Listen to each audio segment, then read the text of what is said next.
Ready? 3, 2, 1, start.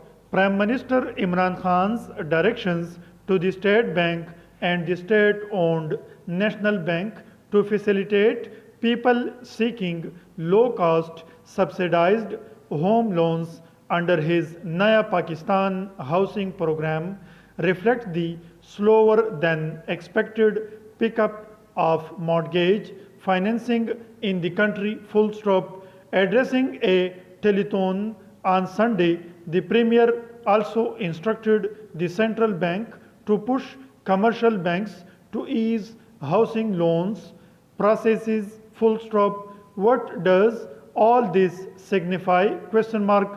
For starters, it underlines the government's concern about the slow uptake in housing loans and the fact that aspiring homeowners are facing difficulties in securing bank financing. Full stop.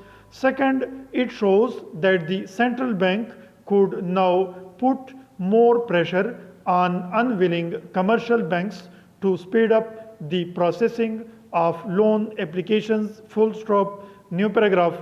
By doing so, banks would be forced to go for riskier lending in spite of repeated assertions by the central bankers that the state bank would merely be refinancing loans to expand the mortgage industry and that credit risk decisions would be taken by the lenders. Full stop. Still, commercial banks are reluctant to give housing loans as they believe that expanding the mortgage industry is not possible without a strong foreclosure law that lets them repossess the property in case of default on repayment. Full stop.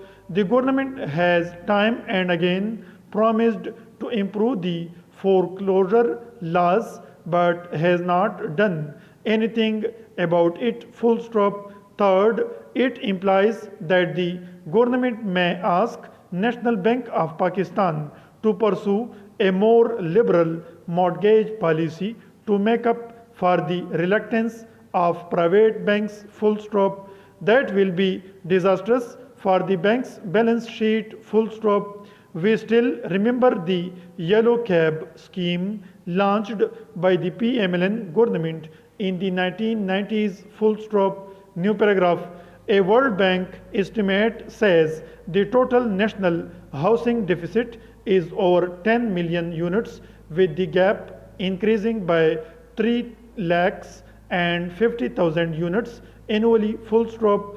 The incremental deficit is estimated to rise to 4 lakhs units. Full stop. Some believe that an increase in housing and construction pushes growth in 30 to 40 related industries in the economy. Full stop. One estimate indicates that an increase of 1 lakh in housing units in 1 year contributes to up to 2% of GDP. Full stop.